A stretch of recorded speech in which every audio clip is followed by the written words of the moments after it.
Ka-Express, ang Gilas Pilipinas ay nasa 2-2 sa Group A ng FIBA World Cup 2027 Asian Qualifiers at malinaw para sa marami.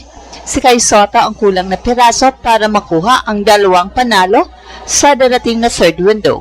Matapos ang second window, tabla ang Gilas sa 2-2 record. Natalo sila sa New Zealand 69-66 sa isang dikit na laban kung saan nakahabol mula double-digit deficit pero kinapos sa endgame execution. Sinundan ito ng 93-66 loss kontra Australia. Lumapag sa first half 38-33 pero bumigay sa second half dahil sa turnovers at physical mismatch. At ang standings, Australia 4-0, New Zealand 3-1, Gilas 2-2, Guam 0-4. Qualified na ang Gilas sa second round dahil sa format, pero mahalaga ang third quarter sa July para sa seeding at momentum. At ang player pool snapshot, Justin Brownlee nagposte ng 20 points, 8 rebounds, 7 assists versus Australia. Sergio Perez may 15 points versus New Zealand.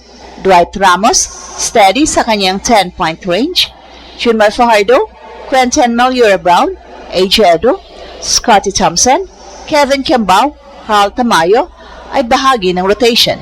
Missing factor si Kai na patuloy ang recovery mula sa ACL injury ay nagpapakita ng dominant form sa Japan B-League kasama ang kanyang team na Koshigaya Alphas with 17.5 points at 12 rebounds average sa recent stretch plus 1,000 point milestone. Ang third window sa July kabilang ang away game versus New Zealand sa July 3. At ang strategic angle with Kai's rim protection at spacing, may sagot ang Gilas sa anterior issues na lumitaw kontra New Zealand at Australia.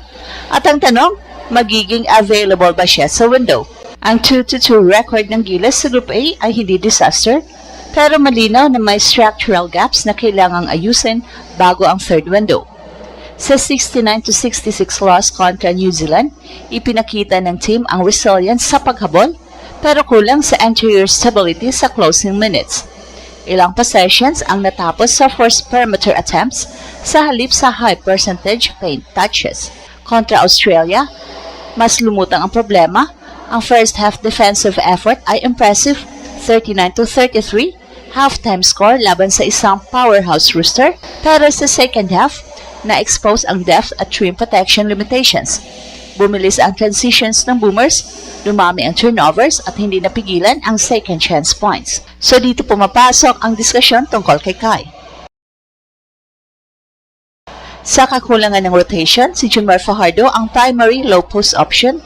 May suporta mula kay QMB at AJ Edo, pero laban sa mas athletic at mas malaking frontline ng Oceania teams, kailangan ng vertical deterrent isang 7-3 presence na kayang magbago ng shot selection at mag-control ng defensive glass. Sa Japan B-League stint ni Kai sa Koshigaya Alphas, nag-average siya ng 17.5 points, 12 rebounds sa recent games, indikasyon na bumalik ang kanyang mobility at confidence post-ACL recovery.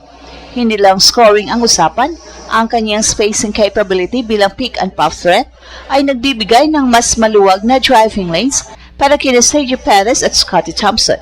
Ang coach-team count system na heavily structured ay nangangailangan ng consistent interior anchor para maging mas efficient ang triangle entries. Kapag may reliable high post at low post target, bumababa ang forced perimeter shots at tumataas ang offensive rhythm. Ang third window sa July, lalo na sa July 3 away game kontra New Zealand, ay magiging psychological test. Ang nakaraang 3-point loss ay sariwa pa sa alaala ng team at mga fans. Ang projection ng maraming observers, kung available si Kai at nasa game condition, may realistic path ang Gilas para i-flip ang resulta sa New Zealand at possibly sweep ang window. Pero ang availability at conditioning timeline ang tunay na variable. Sa pagpasok ng third window sa July, hindi lang simpleng revenge narrative ang nakataya para sa Gilas, positioning ito para sa second round sa FIBA World Cup 2027 Asian Qualifiers. Ang 2-2 record ay sapat para makausad pero hindi ideal pagdating sa carry-over standings. So ibig sabihin, bawat panalo sa window na ito ay may direktang epekto sa susunod na phase. Ang center ng projection ay malinaw, si Kai bilang defensive equalizer laban sa Oceania frontline. Kontra New Zealand, Noong second window, ang pangunahing problema ay rebounding margin at anterior finishing consistency. Sa closing stretch ng 69-66 loss, nagkaroon ng ilang critical possessions kung saan hindi nakuha ng gilas ang defensive board, na siyang nagresulta ng extra opportunities para sa 12 blocks. Ang presence ni Kai ay maaaring magbawas ng ganitong second chance scenarios dahil sa kanyang less at timing bilang weak side shot blocker. At kontra Australia, mas malinaw ang mismatch issue. Sa second half ng 93-66 defeat, bumilis ang pace at nagkaroon ng inside-out scoring run ang Boomers. Kapag may 7-3 rim protector sa paint, nag-iiba ang decision-making sa attacking guards. Kahit hindi block ang shot, ang mere presence ay nakaka-alter ng trajectory at confidence ng driver. Offensively, ang spacing ang isa pang malaking factor. Ang pagkawala ni Kai, mas congested ang paint para kina Justin Brownlee at Sergio Perez. Kapag may pick and pop option na kayang tumira mula mid-range o short corner, mas lumalawak ang depensa ng kalaban. Ito ang posibleng magpapataas ng field goal efficiency na bumaba sa ilalim ng 40% sa dalawang losses. Pero hindi sapat ang talent projection, ang conditioning at minutes restriction ay kailangang ma-manage ng maayos. Galing si Kai sa ACL recovery season at kahit malakas ang ipinakita niya sa Japan B-League, iba ang physicality ng back-to-back FIBA travel games. Ang coaching staff ay kailangang magbalanse sa pagitan ng impact at health preservation, lalo na kung may parallel and may summer league considerations sa parehong buwan. Sa rotation depth, mahalaga pa rin ang contributions ni Junmar Fajardo at Asia Edu bilang complementary bigs.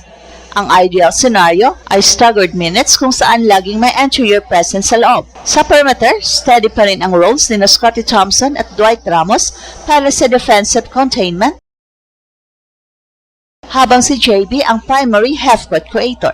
Ang July 3 away game kontra New Zealand, ang unang malaking test. Kapag makuha ang panalo doon, babalik ang psychological edge sa gilas at tataas ang seeding leverage, papasok sa second round sa November window. At ang projection ng maraming analyst, with Kai available and in rhythm, may realistic path ang 2-0 window finish. Pero ang execution sa endgame, ball security, rebounding discipline at shot selection, ang tunay na magdesisyon kung makukompleto ang bounce-back narrative. Well, sa kabuuan, malinaw na ang third window ng FIBA World Cup 2027 Asian Qualifiers ay turning point para sa Gilas. Hindi lang ito tungkol sa paghigante sa New Zealand o pagbangon mula sa mabigat na talo kontra Australia. Ito ay tungkol sa pagbuo ng tamang momentum papasok sa second round. At ito ang Express Info kung saan bawat kwento ginulat ang mundo. Don't forget to like and subscribe.